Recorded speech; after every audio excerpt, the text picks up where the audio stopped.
सर्कशीत जिम्नॅस्टिकचा संपूर्ण अगोदर जे खेळ होता, फक्त प्राणी सोडून सर्कशीत पहिले जे खेळ होतं झोक्याचा खेळ, बाईक जम्प, बाईक ग्लोब आणि बेबी रोप, ब्रेक, म्हणजे कमीत कमी स्टंट होतात. कमीत कमी एक 40 आयटमचा स्टंट असतो.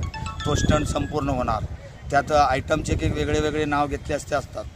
मग 12 फुटी जोकर आहे, मग त्याच्यानंतर मग एकदम 1.5 फुटाचा जोकर आहे, हे लहान मुलांना पायासारखा.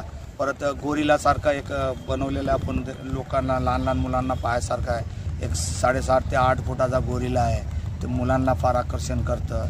परत चिंपांजीसारखा एक जोकर होऊन येतो, तो चिंपांजीचा ड्रेस घालून तो एक आयटम करतो. म्हणजे सध्याला प्राणी नाही म्हणले तरी हे प्राणी पायासारखे आहेत सर्कशीत.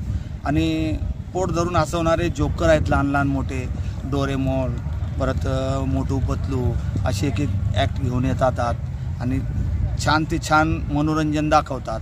तुम्ही एकदा सर्कस पाहून बाहेर जाणार, ते तुम्हाला लक्षात राहणार की काल सर्कस बघायला गेलो तो छान होती, हे लक्षात राहणार.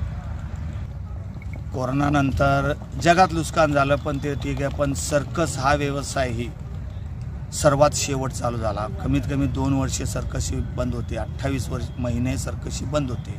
त्याच्यानंतर सर्कशी चालू झाले. सर्कसच्यानंतर आम्ही मालक, सर्कस कोरोना काळात आम्ही 20 वर्ष मागं झालो आहे आणि कलाकार हे 30 वर्ष मागं झाले. तरी विचार केलं पाहिजे की एका व्यक्तीच्या घरात कोणाचं शिक्षण इथून होत होतं, कोणाचं घरचं लग्न इथून होत होतं, कोणाचे आईवडील इथून कमवून का पाठवत होते ते लोक, ते सगळं बंद झाल्यामुळे फार कलाकाराला बी त्रास आहे आणि तो त्रास माझ्यावर पण आहे.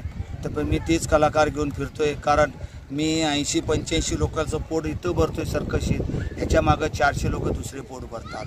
आणि प्रेक्षक हेच माझं दैवत आहे आणि प्रेक्षकालाच हे मागतो मी, तुम्ही सर्कस बघायला एकदा या सगळ्यांचं पोट भरेल एवढं लक्षात ठेवा. काय नाव तुमचं? प्रकाश माधव माने.